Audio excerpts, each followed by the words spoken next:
Hey guys, welcome back. In this lesson, we're going to talk about how to manage an airway problem where somebody is choking. We're going to focus on a conscious person who is having an airway obstruction. Now, this is a really good skill to have. It's one that can happen to anybody. Now, this guy here, I've had to clear his airway twice. He was much younger at the time, but the process still applied. So as I approach this person, I'm going to see some of the obvious signs of choking. It's very common for somebody to place their hands up to their neck. That's a common indication that somebody's choking.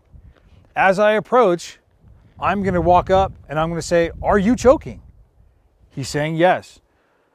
Now, what I'm noticing here is he is not breathing. He is not coughing. There is no air movement. I will position myself behind him. Notice I put my foot in between his feet. Now with one hand, I find the belly button, and the other hand, I make a fist and apply it just above the belly button. I take that first hand off, cover the fist, and now I'm going to do an upward and inward abdominal thrust. So kind of like a J. So up and in, 1, 2, 3, and it comes out. Now I'm going to continue to do the abdominal thrusts until the object is freed. If the person becomes unresponsive during this process, I'm going to lay him down and we'll talk in an advanced lesson on how to address that problem. Now, some things to keep in mind. If a person is choking on something and they're able to cough or talk, I want to encourage them to continue to cough. That is the body's natural mechanism to clear the airway. Okay, so let's go through this again in a little more of a real-time pace. So as I approach the patient, I've determined that their hands are on their neck, they're choking, they've given me permission to help. I get in position behind the person, I put my foot in between their feet.